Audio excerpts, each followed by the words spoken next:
মালয়েশিয়ার ই ভিসা এবং calling visa.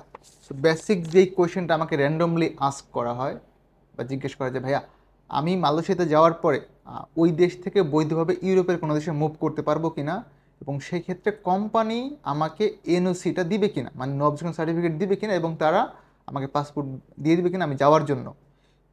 আজকের ভিডিওটা পুরোপুরি দেখলে আমি আশা করবো আপনি একটা ধারণা পেয়ে যাবেন। হ্যালো বোন, আসসালামু আলাইকুম, রাকিব খান ফ্রম টিগল।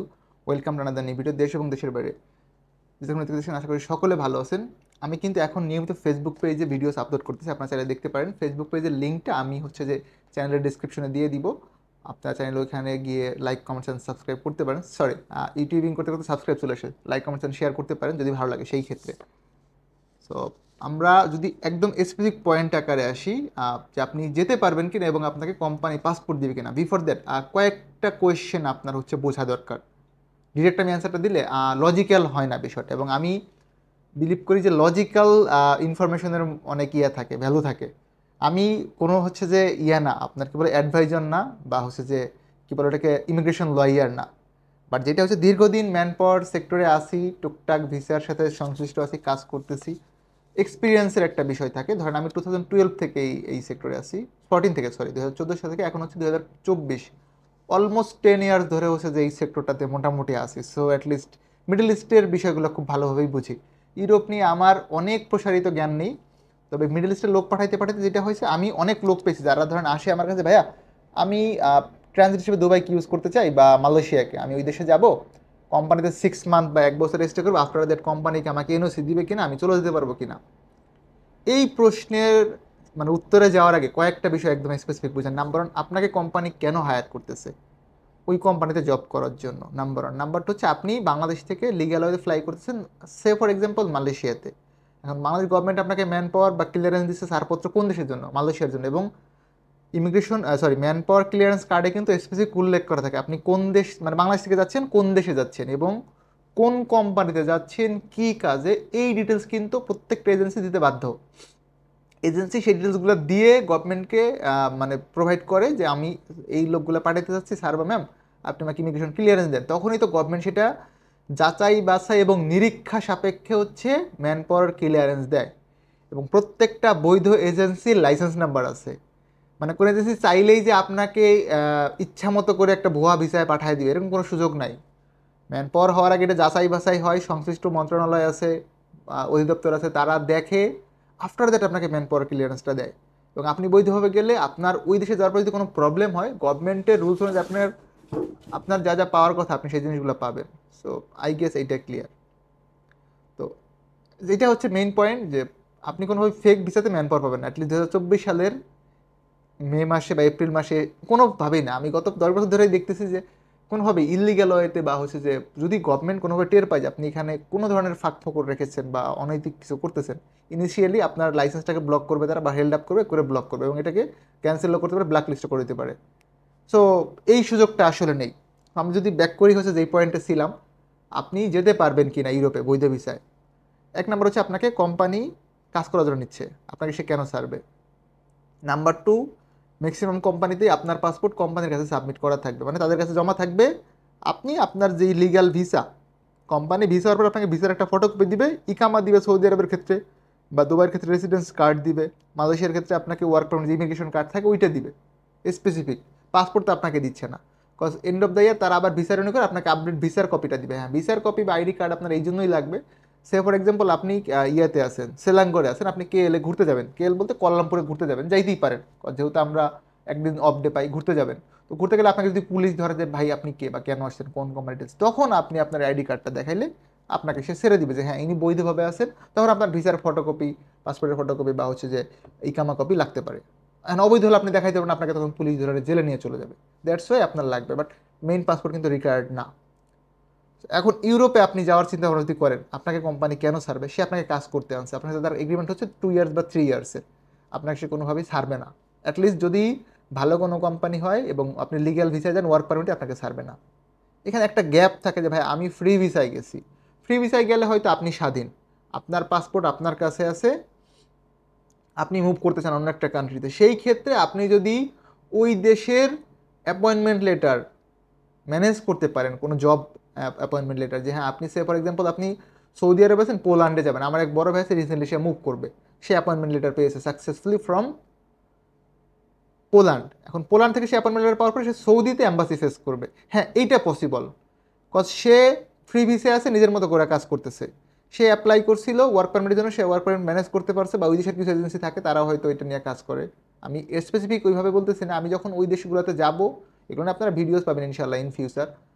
সো ওই দেশে সে বৈধ ওয়ার্ক পারমিট পেয়েছে, এখন সে অ্যাম্বাসি ফেস করছে, যদিও সময় সাপেক্ষ ব্যাপার। অ্যাম্বাসি ফেস করার পর যদি অ্যাম্বাসি তাকে ভিসা ইস্যু করে, পোল্যান্ড অ্যাম্বাসি সৌদি আরবের যারা অবস্থা, তারা যদি মনে করে যে হ্যাঁ এনাকে আমরা পোল্যান্ডের ভিসা দিব, ভিসা পাওয়ার পরে সে হচ্ছে ফ্লাই করতে পারবে মানে সৌদি আরব থেকে পোল্যান্ডে। বাট আপনার যখন কোম্পানি ভিসা আপনি যাচ্ছেন, যেহেতু আমরা ওয়ার্ক পারমিট ভিসা নিয়ে কাজ করি, ফ্রি ভিসার কথা আমি বলছি না। ফ্রি ভিসার ক্ষেত্রে হয়তো বা আপনি ওয়ার্ক পারমিট ম্যানেজ করলে সেটা পসিবল, বাট যখনই এটা কোম্পানির ভিসা আপনি যাবেন, একটা কোম্পানি আপনাকে হায়ার করবে, তারা আপনাকে ছাড়বে না, অ্যাজ পার মাই কনসার্ন, ঠিক আছে? সুতরাং আপনি এইটাতে অ্যাপ্লাই করতে পারবেন না। এইটা নিয়ে আসলে একটা ভিডিওতে সব বলা পসিবল না, আমি 2-3টা পয়েন্ট আজকে বলতেছি, কন্টিনিউয়াসলি ট্রাই করব আপনাদেরকে এই ব্যাপারটাতে বলার। Guys, let me know about lighting. আজকের লাইটিং ঠিক আছে না, একটু আমাকে জানাবেন, কজ গত ভিডিওতে বলছেন লাইটিং একটু কম হয়েছে, আজকে ট্রাই করছি একটু ইনক্রিজ করার। যদি আরও ইনক্রিজ লাগে আমাকে বলেন, আমি বাড়িয়ে দেবো লাইটিংটা।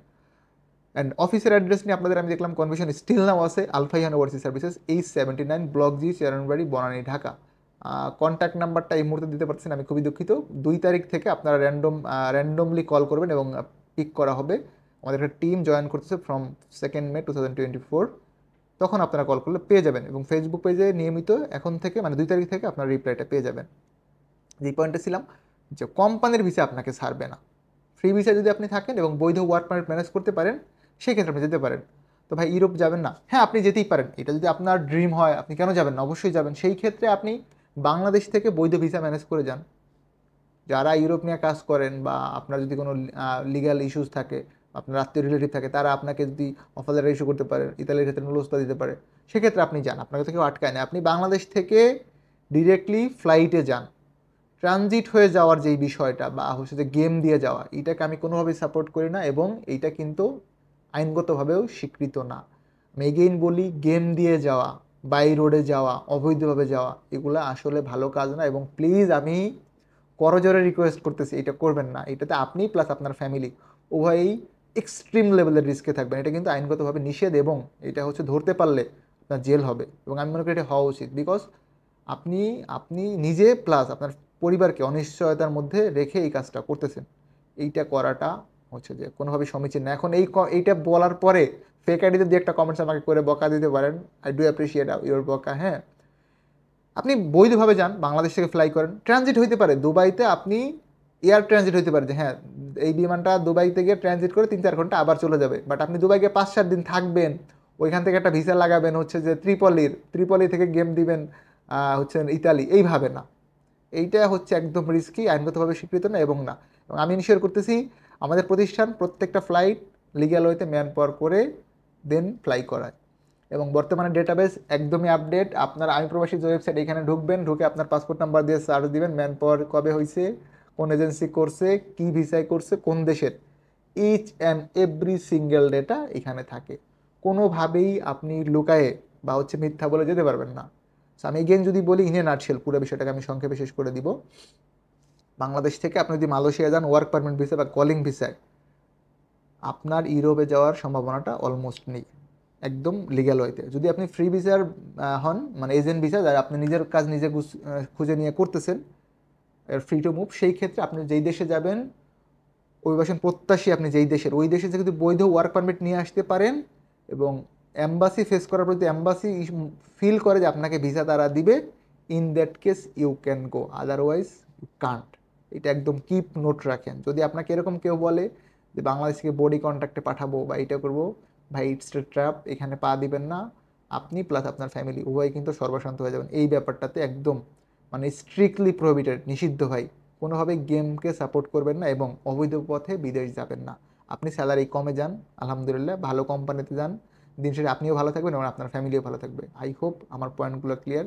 আমি এগেন বলে দিচ্ছি, এআরকে ব্লগস অ্যান্ড টিগোলকে সাবস্ক্রাইব করেন। আমাদের যে একটা টিগোল নামে একটা ফেসবুক পেজ আছে, ওই পেজে কন্টিনিউয়াস এখন থেকে ভিডিওস আপলোড হচ্ছে, ওটাও ফলো রাখতে পারেন। অ্যান্ড অফিসে গভর্নমেন্ট হলিডে, দ্যাট মিনস হচ্ছে যে গভর্নমেন্ট সরকারি ছুটির দিনগুলো এবং শুক্রবার ব্যতীত বাদ বাকি দিনগুলোতে আমাকে পাবেন সকাল 10টা থেকে সন্ধ্যা 6টা অবধি। খুব সুন আমি সম্ভবত নেক্সট বুধবার থেকে আমি দুইটা কন্ট্যাক্ট নাম্বার আপলোড করে দিব। ওই কন্ট্যাক্ট নাম্বারগুলোতে আপনারা বৃহস্পতিবার থেকে দ্যাট মিনস 2 তারিখ থেকে কন্টিনিউয়াস কল করলে পিক করা হবে। I guess clear. যাদের এই মুহূর্তে কল ধরতে পারতেছি না বা হচ্ছে টেক্সটে রিপ্লাই করতে পারছেন, আমি এর ক্ষমা সুন্দর দৃষ্টিতে দেখবেন আশা করি, ক্ষমা প্রার্থী। ভালো থাকবেন সকলে, দেখাবেন নতুন একটি ভিডিওতে। সে অবধি আল্লাহ হাফেজ, আসসালামু আলাইকুম।